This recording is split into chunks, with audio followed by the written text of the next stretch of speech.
The featured company is a paid client of Proactive Group Holdings, and this recording is disseminated by Proactive on its behalf. The numbers that we have are around $5 million of capital, brings you about $100 million of revenue a year, which is really quite an astronomical number. Obviously, we've got to prove all that, but that's where we have in our planning. So, in general, we'll be probably a light capital company. Hello, you're watching Proactive. I'm joined by Craig Nicol, the CEO of Graphene Manufacturing Group.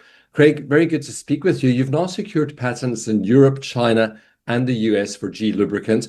How significant is that trifecta, and what does it mean for GMG's competitive position globally? Yeah, thanks, Stephen. We're very happy to be back on with you. It's really exciting to see G LUBRICANT progress through the patented stage in those three big regions. It's obviously the three largest diesel fuel markets there are. India is hopefully going to follow closely shortly thereafter, which is probably the next biggest.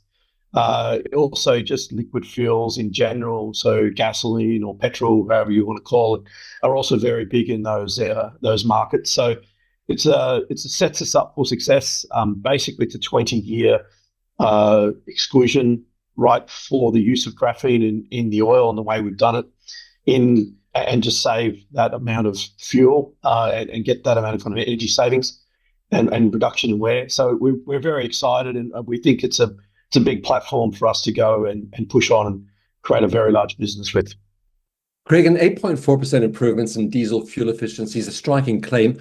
How confident are you in that number, and what's the commercial feedback been from customers in the field?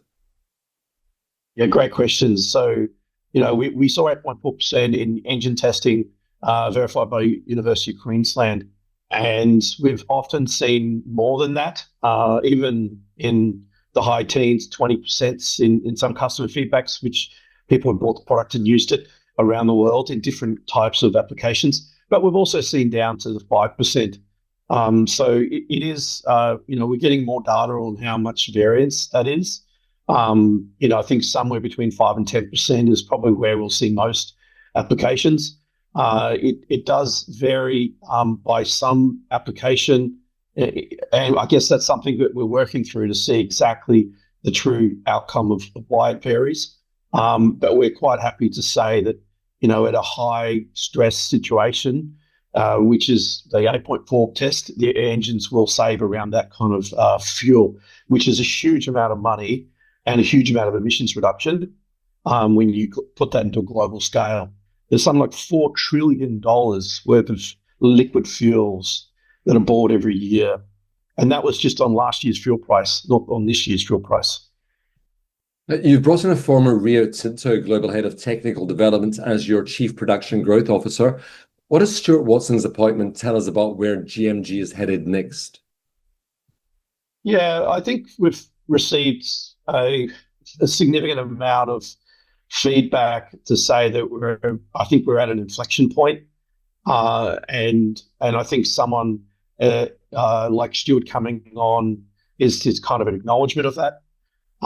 We're seeing broad engagement around our products right across our sales team around the world. We've now got more than 20 people in the company who are focusing on sales in many countries in Asia and in Europe and Australia.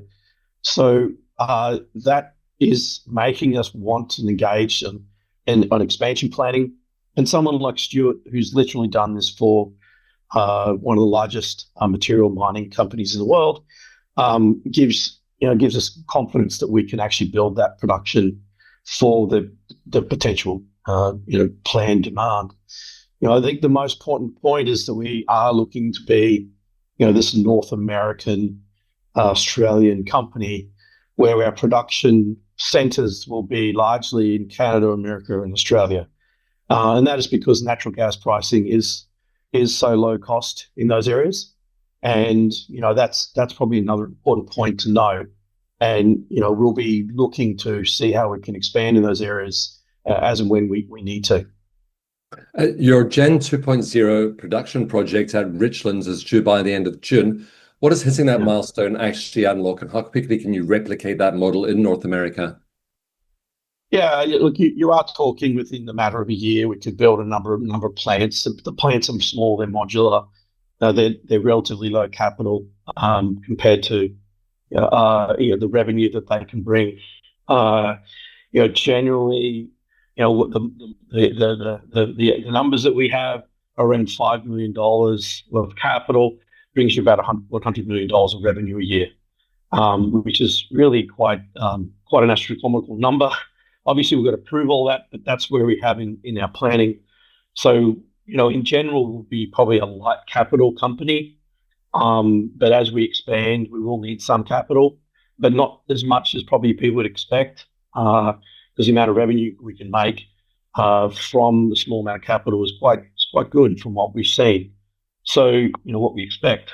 So Gen 2.0 operational by the end of June is a big milestone, because what it means is we can start planning on bringing our production plants around the world in a more modular way and bringing our products even closer to customers, and then give them more faith that we can have a lot of supply certainty, as big companies want when they want to buy something from a new company. Great. I hope you'll continue to keep us updated with your progress. Thank you very much for your time today. Thanks. I really appreciate your time, Stephen. Craig Nicol, CEO of Graphene Manufacturing Group. The featured company is a paid client of Proactive Group Holdings, and this recording is disseminated by Proactive on its behalf. It is for informational purposes only and does not constitute investment advice, an offer, or a solicitation to buy or sell any securities. Viewers should conduct their own research and consult a qualified financial advisor before making investment decisions. The views expressed are those of the speaker and do not necessarily reflect those of Proactive Group Holdings, trading as Proactive Investors or its affiliates. No responsibility is accepted for any loss arising from reliance on the information presented.